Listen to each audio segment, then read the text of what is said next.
일본 갔다 오고 바로 내가 일본 들어가는 날 여기는 미국을 들어갔어요.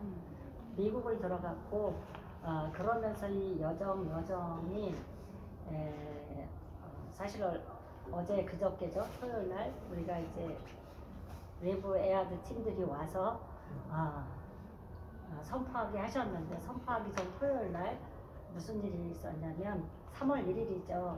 3월 1일인데 광화문은 광화문대로 연세중앙교회는 중앙교회대로 또 저희들은 또 국가기도 팀들은 국가기도 팀들대로 나름대로 이제 하나님 앞에 올려드리는 시간들을 보면서 이제 정말 하나님의 때가 가까움을 느낄 수 있는 시간이었고 이제 저희들은 이제 국가기도 팀들인데 팀들 가운데서 무슨 집회를 했냐면 블레싱 여성 집회를 했어요. 그러면서 이 마지막 때 정말 그래도 신부로서 여자라는 의미도 있지만 신부들이 일어나서 이제 하나님이 주신 말씀들을 공포하는 무리들 여자들이 시편 68편의 말씀 있잖아요.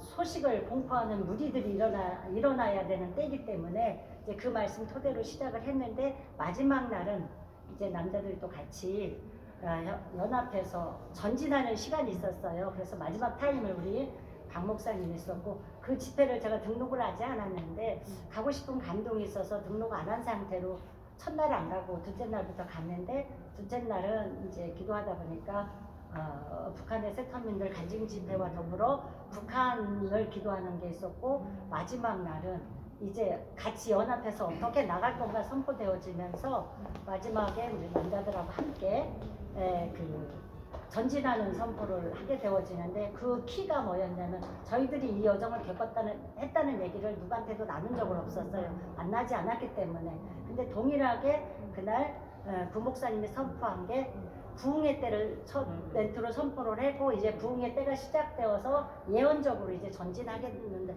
예언적 행위예요. 누구가 저거 해서가 아니라 그것을 선포하면서 이 나라가 이제 부흥의 시작을 선포하는 우리가 이제 제가 저기 가서 했다 그랬잖아요. 그 일본에 가서 하고 왔다 했잖아요. 그러면서 선포하면서 전진하는 때인 거를 보며 이제 이번 내부 에아드 팀이 제일 많이 온 거예요. 온 중에서 지금까지 우리 그 철원에 온 중에서. 그런데 실제로 어마어마하게 바람이 불었는데 어떤 남쪽에서 불어가는 남풍이 불었더라. 근데 저희들이 거기서 일본에 가서 선포한 게 저는 이제 스가랴서 9장 13절 이하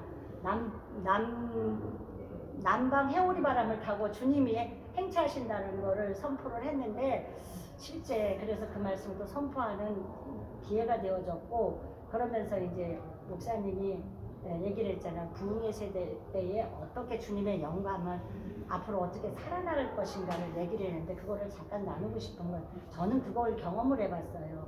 우리 교회에서 그게 뭐였냐면 오늘 아침에 이제 역대하 7장의 말씀을 가지고 솔로몬 성전과 주님이 이제 비가 오지 않고 이제 메뚜기 때가 뭐 있잖아요. 메시지가 그럴 때는 이렇게 기도하라 해서 7장 14절의 말씀이 있는데 오늘 아침에 이제 그 말씀을 주셔서 그 말씀을 갖고 하다 보니까 솔로몬 성전에 먼저 영광이 임한 것들을 보게 되어지더라고요. 그런데 제가 오늘 잠깐 나눴던 거는 뭐였냐면 저희 교회에 오픈하기 전에 그 영광을 한번 맛봤어요. 맛봤던 게 뭐였냐면 제가 7년 동안을 기름 부음 안에서 하나님 계속 훈련을 하시더라고요. 기름 부음의 훈련을 이제 우리 교단에서 그렇게 하시고 나서 오픈을 하는데 오픈 예배를 드리는데 예배 드릴 때 주님의 영광이 얼마나 강력했냐면 제가 이렇게 의자에 앉았는데 머리는 땅에 박고 이렇게 해서 꼼짝도 못할 정도로 예배를 드린 거예요. 근데 하늘이 열려 내 영이 하늘로 올라가는데 이 앞에서 드려지는 찬양이 어느 찬양은 주님이 그냥 올라가서 받아지는 게 있고 어느 거는 그냥 땅에 떨어지고 그러면서 메시지도 그날 오픈 예배니까 축사 있었을 거 아니에요. 어느 기도는 올라가고 어느 기도는 내려가고 이게요 그냥 연기 안에서 다 보이더라고요.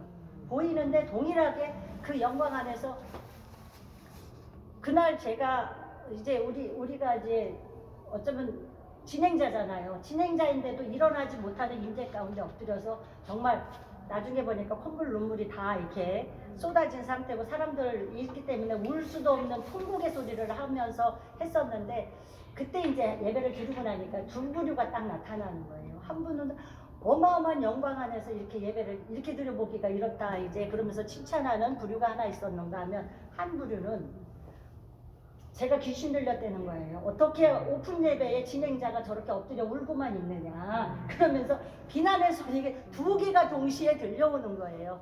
지금 영광의 때도 마지막에 이럴 거라는 거 보는 거예요. 중간에 영광이 임하면 그 영광 안에 들어가는 자 있고 이 영광 안에서 저게 뭐야 하고 비난하는 자들이 있을 거라는 감동과 더불어 저희가 그렇게 그 예배를 드리고요.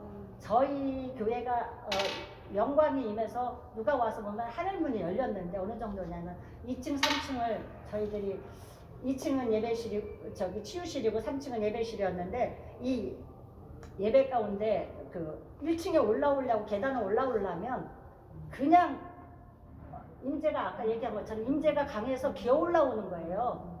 뭐 얘기할 것도 없는데 오는 사람이 기어 올라와서 예배실에 와서 혼자 뒹구는 거예요. 뭐 사역할 것도 없어.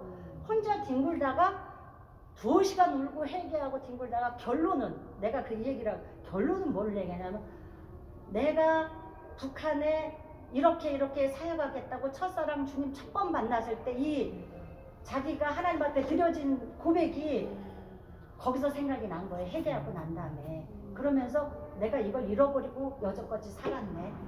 그러면서 그 정체성 자기의 부르심을 회복하고 나아가는 것을 보게 되어졌던 거예요. 그러고 나서 우리 부부의 일은 또 무슨 일이 있었느냐, 남들은 와서 하늘문이 열렸대요.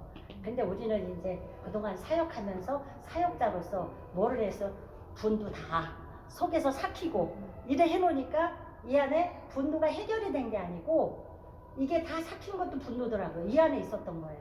이게요 토요일마다 다 일어나는 거예요. 토요일마다 둘이 싸우는 거예요. 그리고 나서 뭐를 하냐, 어마어마하게 싸워 있었어요 저희. 근데 속에 있는 서로 감춰뒀던 분노들이 쏟아지기 시작을 하는데, 그래서 제가 그때는 그 영광을 몰라서 뭐라 얘기했냐면 그래 얘기를 했어요. 하늘문이 열렸다더니 사람도 들어왔나 봐. 왜 이렇게 하냐. 근데 그게 아니라 빛이 임하고 영광이 임하니까 내 안에 있는 것이 다 드러나는 거예요. 속에 감추었던 것이. 그런데 둘이서 해결하고 좋았던 것 마냥 우리 이제 목사가 됐으니까 주일 예배를 해야 되기 때문에 그날 해결하지 않으면 안 돼. 그러니까 서로 손잡고 양파 껍질같이 맨날 벗는 거예요. 이것 때문에 우리가 이런 분노가 있었고 이런 싸움이 있었고 이런 일이 있었는데 이게 하나 해결하고 하니 이 양파 껍질이 1년 가까이를 갔던 것 같아요. 어마어마하게 이제 그렇게 하면서 결론은 나중에 그러고 나서 1년 뒤에 태백을부터 이제 그 다니게 하면서 이제 연천 천원까지 올라가는 계기를 하나님이 하시고 우리의 부르심을 깨달아 이제 천원까지 가게 되어졌는데, 이 얘기하는 이유는 앞으로 영광이 임하는데 2018년에 제가 19년에 오키나와 가서 48시간 예배하는 도중에 나팔불랄에서 다니면서 했던 게 지난번에 나눴던 것 같은데, 마지막 마무리할 때에 어마어마한 비가 와서 위에서도 비가 오고 땅에서도 이게 올라와서 홍수 가운데 있었어요. 차 바퀴 위에까지 올라왔어요. 큰 차인데. 근데 그 차가 노아라는 차였고요. 근데 그 차 안에 탄 사람이 8명 있어요. 그런데 그 해서 정말 홍수 나서 죽는 게 이런 거구나 하고, 뒤에도 차가 꽉 차 있고 앞에도 있어서 전진도 못하고 그 40분 동안 그 안에서 벌벌 떨면서 하나님 앞에 기도한 게 뭐였냐면, 낮에 어마어마하게 주님이 역사했거든요. 낮에 하신 분들 기억해 주시죠. 저희 이렇게 죽을 수 없습니다. 이거 죽으면 순교인가요? 그러면서 계속 주님 앞에 독대했던 시간이 있었는데, 그때 준 메시지가 이거였어요. 마지막 때는 너희들 주님의 성령의 기도, 영광도 이렇게 강하게 임할 거야. 그런데 마지막에 밑에서 흑암, 어둠도 어마어마하게 이렇게 올라올 거야. 그러나 그 마지막 때 노아가 때 갔다 그랬잖아요. 마지막 때 이 방주 안에 주님 안에 들어있지 않으면 죽을 수밖에 없는, 그거를 그때 말씀을 해주면서, 그러면서 거기에서 딱 준 게 인본주의적인 사역을 다 내놓으라고 했어요. 하나님의 음성을 듣고 하나님이 시키는 거, 예수님도 시키는 것만 했다. 그런데 너희들이 네 거 만들어서 하지 말아라. 그날 이제 우리가 마지막 이 마무리할 때 우리 거 만들어서 하려고 했거든요. 그때부터 그게 막혔던 거예요. 이걸 가르쳐 주기 위해서. 그랬던 게 기억이 나서 오늘 아까 이제 앞으로 영광의 때에 우리가 어떻게 살아나가야 되는가에 대해서를 받았다 하길래 이걸 덧붙여서 얘기를 하게 되어져요. 그러면 우리가 오늘 또 여러 가지 얘기를 하면서 왔는데 그런 것 같아요. 부르심과 정체성을 분명히 알고 하나님 앞에서 온전한 예배, 그렇게 드려지는 예배를 했으면 좋겠다는 네. 저도 실제에서도 겪은 얘기를 좀 잠깐 풀어내겠습니다.